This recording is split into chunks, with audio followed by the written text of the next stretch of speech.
Saludo al doctor José Antonio Crespo esta tarde, analista político en este espacio también. ¿Cómo estás, doctor? Pepe, ¿qué tal? Buenas tardes. Buenas tardes. ¿Cómo estás viendo?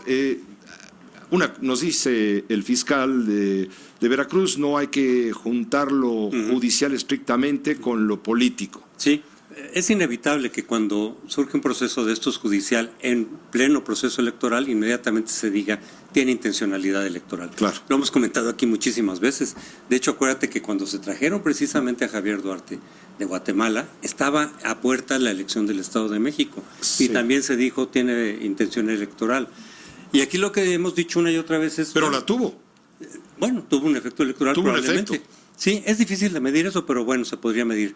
No, lo que digo es, efectivamente se puede utilizar esto con fines electorales. Es decir, cuando de veras puedes manejar los tiempos, tú puedes decir, a ver, espérense tantito, adelántense, aquí ya está el expediente completo. Tu teléfono celular. No importa. El expediente completo. Y efectivamente puede estarse buscando una intención electoral. Pero por otro lado, es cierto también que siempre hay elecciones, Pepe, lo hemos dicho. Constantemente tenemos elecciones. Entonces, es lo que decía Winkler ahorita. Pues sí, si los procesos judiciales de repente se topan con una elección, lo cual en México es altamente probable, porque si no son de un tipo son del otro, son las federales, etcétera. Entonces, bueno, ¿qué tendríamos que hacer para que esto no afecte el proceso electoral? Meter en la ley que en los 3 meses previos a una elección no se proceda judicialmente contra nadie, pues sería como absurdo, ¿no? Porque eso también tiene sus tiempos. Si dices, oye, ya tenemos la orden de aprehensión, pues adelante, porque si no se puede escapar o se puede ir para otro lado, en fin. Todavía no tenemos exactamente todo el expediente elaborado. No, pues espérense para que cuando sea cerca de la elección. O sea, es muy difícil realmente de que se pudiera detener los procesos judiciales porque hay elecciones. Entonces, es decir, que en la ley dijera a 3 meses antes de cada elección de tal tipo no debe haber un proceso judicial. Sería un poco absurdo. Entonces siempre vienen este tipo de acusaciones, es decir, tiene intención electoral.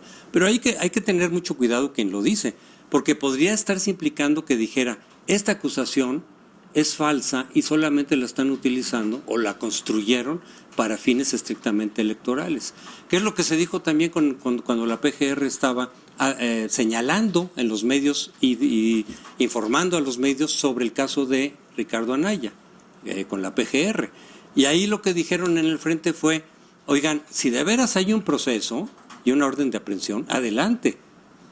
O sea, es decir, si hay algo firme, si hay algo ya armado, pues entonces procedan y entonces no diríamos que tiene carácter electorero. Te recordarás que un domingo fueron a la Procuraduría General de la República el propio candidato Ricardo Anaya, acompañado de Diego Fernández de Ceballos y otros miembros de su equipo de trabajo y también personalidades políticas del frente. Sí. Me refiero a Movimiento Ciudadano, del Partido de la Revolución Democrática, del propio PAN, Damián Cepeda, en fin. Exacto. Fueron todos en bola a la Procuraduría, pues a ver... Sí, si hay algo contra nosotros, bueno, contra Ricardo Anaya, por favor, aquí estamos a disposición. Y si quieren que declaremos, pues entonces que nos inviten a declarar. Ese fue un acto, digamos, legítimo por parte del asesor legal, en este caso Diego Fernández de Ceballos, sí, para frenar o parar lo que él mismo calificó el uso faccioso de la justicia. Que la cosa era decir, si tienen algo, adelante, procedan. Si tienen algo firme, y si no, pues ya no. Aquí les traje al inodado,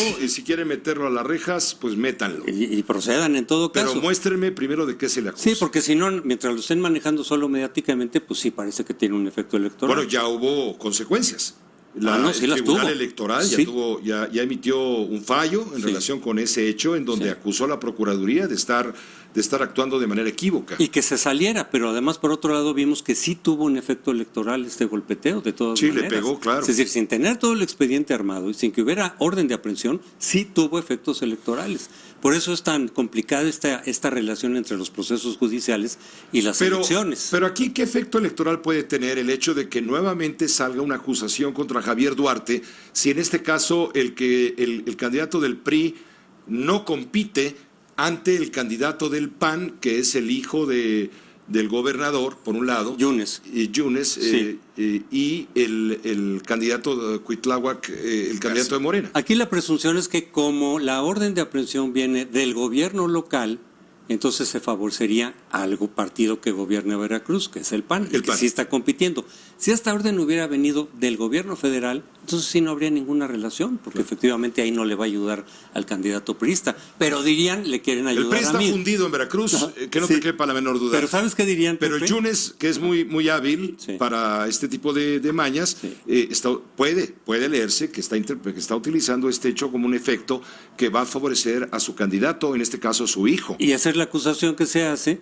Pero fíjate, si lo hubiera hecho el gobierno federal, entonces dirías, pues no es para incidir en la elección de Veracruz, porque ahí el PRI no No, pero es para apoyar al PAN. Entonces dirían, si es el gobierno federal, entonces para ayudar a MIS, te dirían de todas maneras. Porque al final de la situación es que este caso de Veracruz tiene repercusión nacional, de todas maneras. O sea, son casos locales, pero que dada la magnitud y el escándalo que han significado, tienen una repercusión nacional. Y ahí también yo quisiera comentar sobre esto que pasó la semana pasada, en donde Jacob Polensky, en una mesa de debate electoral con los coordinadores y con presidentes de los partidos, dijo, para acusar al PAN y buscando un efecto electoral, ustedes tienen como preso político a Alejandro Gutiérrez en Chihuahua, aludiendo a Javier Corral. Entonces, evidentemente es parte del golpeteo electoral y político para hacerle un daño. El uso de la justicia para efectos electorales. Pero aquí la acusación fue decir, tienen a un preso político. ¿Qué quiere decir preso político? Que fue aprehendido por sus ideas políticas, no porque hubiera incurrido en un acto presunto de corrupción. Entonces, no sé si se fijó Jacob el término que estaba usando, porque eso implica que desde el punto de vista de Jacob y de Morena, no es culpable Alejandro Gutiérrez, sino que lo aprehendieron por su militancia política o sus ideas políticas del PRI. Bueno, pues ahí creo que se le revirtió a Jacob, porque en las redes y todo dijeron, oye, estás dando por inocente a Alejandro Gutiérrez, donde hay una documentación, digamos, que acredita un delito. Entonces, es parte de este golpeteo de usar la justicia, que está, digamos, en proceso, en este caso en Chihuahua, para efectos políticos electorales, pero aquí en sentido contrario. Es decir, aquí fue descalificar el proceso que está en marcha en Chihuahua para golpear al PAN. Mira, hay unas cifras bien interesantes. Tú las tienes a mano, Carlos. Sí. Las cifras de las encuestas, digamos, de cómo van las preferencias electorales justamente en Veracruz a nivel local. La más reciente del diario Reforma, 23 de mayo, Miguel Ángel Yunes Márquez, postulado por PAN, PRD, Movimiento Ciudadano, 43% de preferencias. Cuitláhuac García, que va por la revancha de Morena, PT y Partido Encuentro Social, 42%, 43-42%.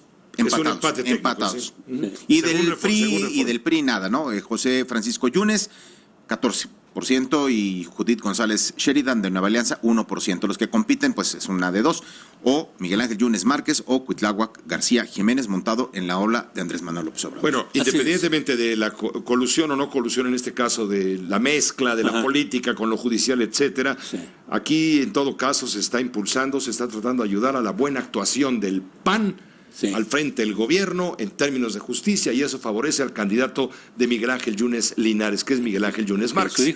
Sí, porque Veracruz es uno de los estados disputados en que Morena podría ganar efectivamente, o el PAN. Y hay que recordar que Morena está disputando por cuatro que parecen seguras, 4 estados de los 9 que se están en disputa, pero podría conseguir otros 2 más, de 4 a 6, uno de ellos es Veracruz, por supuesto. Entonces, ¿hay la tentación de utilizar la justicia con efectos electorales? Sí. Pero también en otros casos como el de Chihuahua es la tentación de descalificar un proceso en marcha judicial con documentación, con pruebas, etcétera, también para efectos electorales, para golpear en ese caso a través de Javier Corral al PAN y al candidato del PAN, Ricardo Anaya.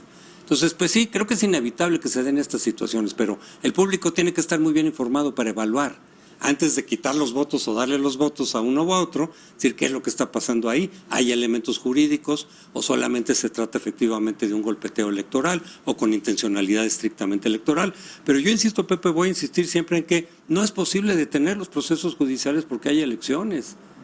No se puede sacrificar la justicia porque hay una elección en marcha. Súmale entonces a la acción judicial, en los términos que quieras, en contra de Karime Macías Tubilla, la esposa de Javier Duarte, suma que tiene un gran impacto, un efecto, sobre todo a nivel del estado de Veracruz, enorme impacto. Fue la primera dama.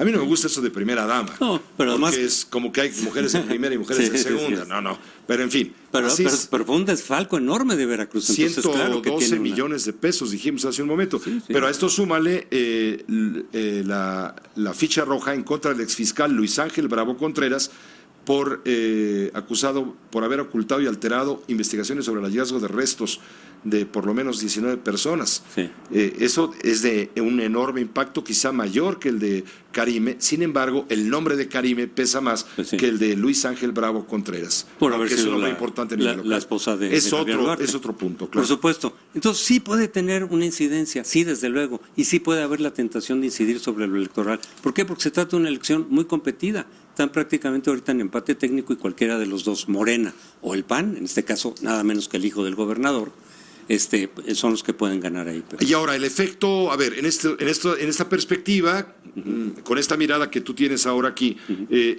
esta cuestión de la doble nacionalidad de Nestora Salgado Sí. y este lío que se ha armado, el PRI está pidiendo que no se le den no se le dé paso el registro como porque no candidata, cumple con los requisitos toda vez que tiene doble nacionalidad, Sí. etcétera. Sí, ahí hay un elemento también judicial, porque dicen, si tiene expedientes abiertos, si el caso está abierto todavía, en algunas cosas ya lo absolvieron, ¿no? De 6 casos, 5 van a ser revisados. Sí, pero algunos están abiertos, entonces Están. ahí lo que ha dicho Lorenzo Córdoba es decir, a mí cuando se me presentó el registro, no me avisaron que estaban abiertos ciertos procesos. Bueno, pues entonces ahí se podría alegar, digamos, que no se presentó toda la información.